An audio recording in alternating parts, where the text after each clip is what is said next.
북한의 자폭무인기 수백 대가 짙은 해무와 악천후를 틈타 기습적으로 남하하는 절체절명의 상황에서 우리의 첨단 레이저 무기는 무용지물이 될 수밖에 없습니다.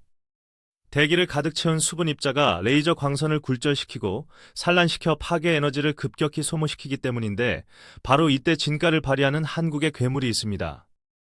과거 구소련의 악랄한 교리를 그대로 물려받은 북한의 적어도 침투 전술을 완벽하게 분쇄하기 위해 탄생한 대한민국 국군의 자랑스러운 복합비호가 오늘의 주인공입니다. 미래 전장의 핵심으로 불리는 지향성 에너지 무기 체계조차 극복하지 못한 자연의 장벽을 아날로그적 물리력과 첨단 유도 기술의 결합으로 가볍게 돌파해버린 것입니다. 전 세계 군사 전문가들은 화려한 스펙을 자랑하는 최신형 방공체계보다 악천후 속에서 변함없이 1200발의 포탄을 뿜어내는 이 투박한 맹수의 신뢰성에 더 열광합니다. 단순한 대공기관함포를 넘어 정밀 타격 미사일과 결합하며 독자적인 진화를 이룩한 이 무기체계가 왜 여전히 전 세계 방산 시장에서 가장 치명적인 해결사로 불리는지 살펴봅니다. 안개에 낀 날에는 날아다니는 새조차 떨어뜨리기 힘들다는 방공작전의 고정관념을 산산조각내며 적의 무인기와 헬기를 추적하여 그야말로 분쇄기에 넣고 갈아버리는 압도적인 위력. 하지만 섣부른 찬사를 보내기에 앞서 이 무기가 걸어온 길은 결코 순탄치 않았으며 그 이면에는 뼈를 깎는 국방과학연구소 연구원들의 처절한 실패와 극복의 역사가 숨어 있습니다.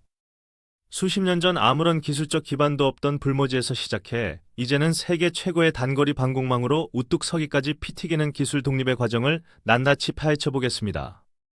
그렇다면 도대체 어떤 치명적인 무기 체계가 복합비호의 탄생을 강제했으며 우리는 어떻게 이 거대한 시련을 이겨내고 세계를 호령하게 되었는지 그 험난했던 과거로 돌아가 봅니다.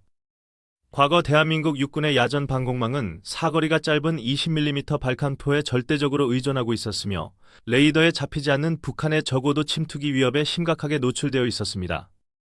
북한군이 대량으로 보유한 안투노프 AN2 수송기는 캔버스 천과 목재로 제작되어 레이더 반사 면적이 극도로 작았으며 험준한 산악지형을 타고 초저고도로 날아오면 탐지가 불가능했습니다. 특수부대를 태운 침투기가 육안으로 확인될 때까지 기다렸다가 수동으로 사격해야 하는 원시적인 방식으로는 기동성이 뛰어난 적의 헬기나 공중 위협을 도저히 요격할 수 없었던 것입니다. 이에 국방부는 1983년부터 자주대공포 독자 개발이라는 거대한 도전에 착수했지만 당시 우리의 열악한 기술력으로는 탐지 레이더와 사격 통제 장치를 연동하는 것조차 버거운 과제였습니다. 개발 초기에는 궤도형 차량이 사격 시 발생하는 엄청난 진동을 견디지 못하고 포신이 어긋나거나 차체에 심각한 무리가 가는 등 수없이 많은 기계적 결함과 기술적 난관에 부딪히게 됩니다. 연구진들은 매일 밤낮을 가리지 않고 진동 감쇄 장치를 재설계하고 궤도의 현가 장치를 보강하는 피말리는 작업을 반복한 끝에 마침내 30mm 쌍열포를 안정적으로 탑재하는 데 성공합니다. 그러나 2000년대 초반 1010만 고 끝에 비호가 실전 배치될 무렵 무인기와 공대지 유도 무기 기술이 급격히 발전하면서 사거리 3km에 불과한 비호는 또 다른 위기에 처하게 되었습니다. 적의 공격 헬기가 비호의 사거리 밖인 5km 이상 거리에서 대전차 미사일을 쏘고 달아나는 이른바 팝업 공격 전술을 채택함에 따라 기존의 기관포만으로는 적을 타격할 수 없게 된 것입니다. 막대한 혈세를 들여 개발한 무기가 본격적인 배치와 동시에 고철로 전락할 수 있다는 언론과 정치권의 뼈아픈 질타 속에서 군 수뇌부와 연구진은 쏟아지는 비판의 직격탄을 맞아야만 했습니다. 사업 자체가 전면 폐기될 수도 있는 절체절명의 위기 속에서 국방과학연구소는 기존 장갑차의 설계를 크게 뜯어고치지 않으면서도 사거리를 혁신적으로 늘릴 수 있는 발상의 전환을 시도합니다. 국산 지대공 미사일 신궁을 포탑 양옆에 직접 결합하자는 대담한 아이디어였으며 이는 전례를 찾기 힘든 과감한 시도이자 오늘날의 괴물 같은 방패 복합 비호를 탄생시킨 역사적인 결정이었습니다. 그렇다면 어떤 방식으로 전혀 다른 두 무기를 하나로 완벽히 통제하며 세계 방산 시장의 판도를 뒤흔드는 절대 강자로 재탄생할 수 있었는지 그 놀라운 성능과 기막힌 기술력을 지금부터 해부합니다. 가장 먼저 주목해야 할 점은 최근 전 세계가 열광하는 레이저 대공무기와의 결정적인 작전 환경 차이점인데 많은 이들이 첨단 레이저를 맹신하지만 여기에는 뚜렷한 물리적 한계가 존재합니다. 빛의 직진성을 이용하는 레이저 무기는 비나 눈 그리고 안개가 짙게 낀 기상 악화 상황에서는 공기 중에 떠다니는 수분과 미세한 먼지 입자에 의해 파괴적인 열 에너지가 심각하게 분산되어 버립니다. 아무리 고출력의 레이저라도 목표물을 태워버릴 에너지가 도달하기 전에 허공에서 굴절되고 증발해버리는데, 삼면이 바다이고 험준한 산악지형으로 해무가 잦은 한반도에서는 치명적인 맹점이 됩니다. 짙은 안개와 비구름이 잦은 전방전선이나 해안부대에서는 북한 드론이 이러한 악천후를 노리고 야간 기습을 감행할 경우 수십억 원짜리 최첨단 레이저 방공망조차 완전히 무용지물이 되어버립니다. 바로 이때 복합비호의 진가가 맹렬하게 폭발하는데, 이 장비는 기상 상황과 무관하게 강력한 전파를 쏘는 탐지 레이더와 정밀 열상 장비를 통해 칠흑 같은 안개 속에서도 적을 정확하게 물어뜯습니다. 적을 포착하는 즉시 1분에 1200발의 30mm 탄환을 뿜어내며 적기가 도망칠 예상 회피 기동 경로까지 컴퓨터로 정밀하게 계산하여 하늘에 피할 수 없는 무자비한 강철 파편의 화망을 넓게 펼쳐버립니다. 발사된 탄환들은 적기 근처에서 스스로 폭발하며 수백 개의 파편을 흩뿌리기 때문에 크기가 아주 작은 자폭 드론이나 급격한 회피 기동을 하는 헬기조차 이 죽음의 파편 영역을 절대 빠져나갈 수 없습니다. 여기에 사거리 7km의 신궁 미사일 4발을 양옆에 장착하여 대공포의 약점이었던 짧은 교전거리를 완전히 극복하고 적의 공격 헬기를 안전한 먼 거리에서부터 철저하게 먼저 타격하여 찢어발길 수 있습니다. 레이저가 짙은 안개 속에서 에너지를 잃고 헤맬 때 복합비호는 미사일로 1차 요격을 가하고 운 좋게 살아남은 적은 기관포로 완전히 갈아마시는 가장 극단적이고 확실한 이중방어 체계를 자랑합니다. 단순히 두 무기를 억지로 이어붙인 것이 아니라 통제 컴퓨터가 표적의 거리와 속도를 즉각 분석하여 미사일을 쏠지 포를 쏠지 스스로 판단하고 제어하는 놀라운 소프트웨어 통합 기술이 핵심 경쟁력입니다. 개발 당시 불가능에 가깝다고 여겨졌던 이종 무기 간의 간섭 현상과 진동 문제를 순수 국내 기술로 완벽하게 해결해내며 대한민국 방위 산업의 잠재력을 전 세계에 알리는 신호탄이 된 기념비적인 걸작입니다. 이런 압도적 화력 앞에서 세계 강국들은 경악을 금치 못했는데, 특히 대공무기의 절대 강자로 군림하던 러시아의 오만한 자존심을 바닥까지 짓밟아버린 국제방산무대의 충격적인 사건을 이어서 살펴보겠습니다. 2018년 인도 육군의 방공무기 획득 사업에서 벌어진 일화는 복합비호의 압도적인 기계적 신뢰성을 전 세계에 각인시킨 가장 극적이고 통쾌한 방산 역사의 한 페이지로 꼽힙니다. 당시 인도는 파키스탄과의 국경 분쟁에 대비하여 기갑부대와 진격할 방공망 구축이 시급했고, 이 치열한 무대에서 러시아의 퉁구스카와 판츠르, 그리고 우리의 복합비호가 자존심을 걸고 맞붙게 되었습니다.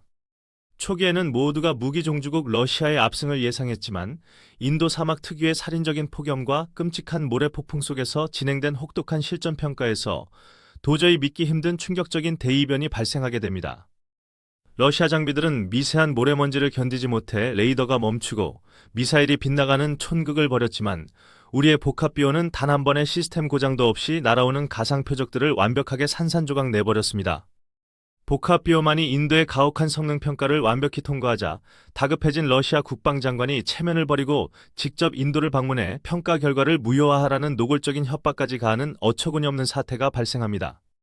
결국 러시아의 치졸한 로비와 압력으로 최종 계약은 무산되었지만, 이 사건은 한국의 대공무기 체계가 이미 기술력 면에서 러시아를 철저하게 압도했다는 놀라운 사실을 전 세계 방위산업계에 확실하게 각인시켰습니다.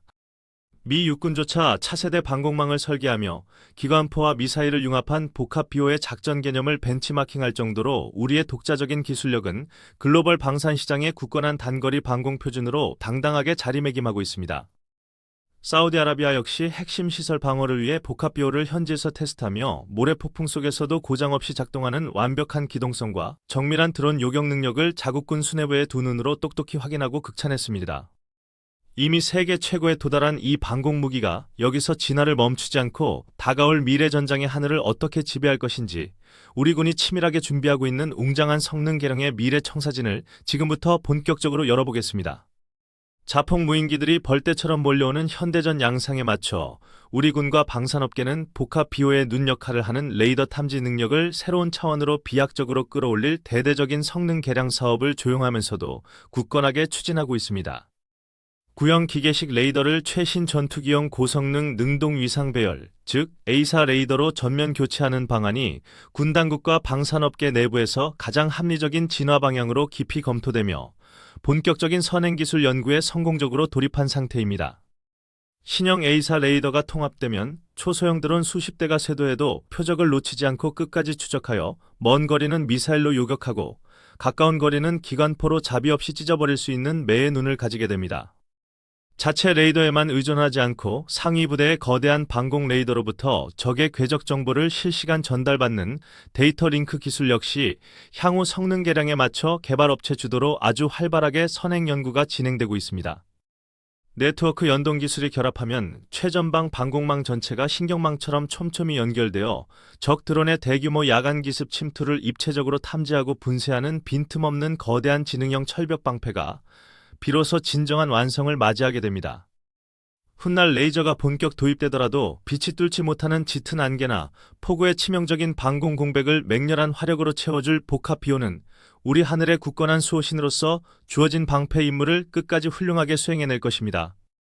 위기와 실패에도 굴하지 않는 강인한 집념으로 세계적 방공 무기를 완성한 연구진과 묵묵히 땀 흘린 방산 근로자들의 숭고한 헌신에 깊은 존경을 표하며 국민의 한 사람으로서 진심 어린 뜨거운 감사의 박수를 멈추지 않고 보내고 싶습니다. 시청자 여러분은 안개에 취약한 레이저와 악천후 속에서도 적을 물리적으로 찢어버리는 복합 비호 중 실전에서 어떤 체계가 우리 군대의 험난한 하늘을 더 든든하게 수호할 핵심 자산이 될 것이라고 믿고 계시는지 궁금합니다.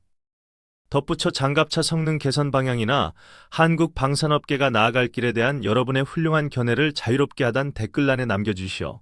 애국심 가득한 활발한 소통과 건전한 토론의 장을 열어주시면 영상 제작에 아주 큰 힘이 될 것입니다. 대한민국의 든든한 무기 개발사와 국방 발전상을 깊이 있게 분석하여 전달하는 채널 첨단 무기를 뜨거운 애정과 관심으로 굳건히 지지해 주시기를 여러분께 진심을 가득 담아 영상 끝자락을 빌려 정중히 당부드립니다. 아직 구독 버튼을 누르지 않으셨다면 지금 바로 화면 하단의 구독과 좋아요 그리고 알림 설정까지 꾹 눌러주시면 쏟아지는 최신 방산 소식과 정밀한 무기 분석 영상을 가장 빠르고 편리하게 놓치지 않고 스마트폰 알람으로 먼저 받아보실 수 있습니다. 대한민국의 안보를 염려하고 국군을 응원하시는 모든 분들의 소중한 일상에 평안이 가득하시길 기원하며 저는 다음번에도 흥미롭고 웅장해지는 첨단 무기 소식을 든든하게 준비하여 활기찬 목소리로 여러분을 반갑게 다시 찾아뵐 것을 굳게 약속드립니다. 대단히 감사합니다.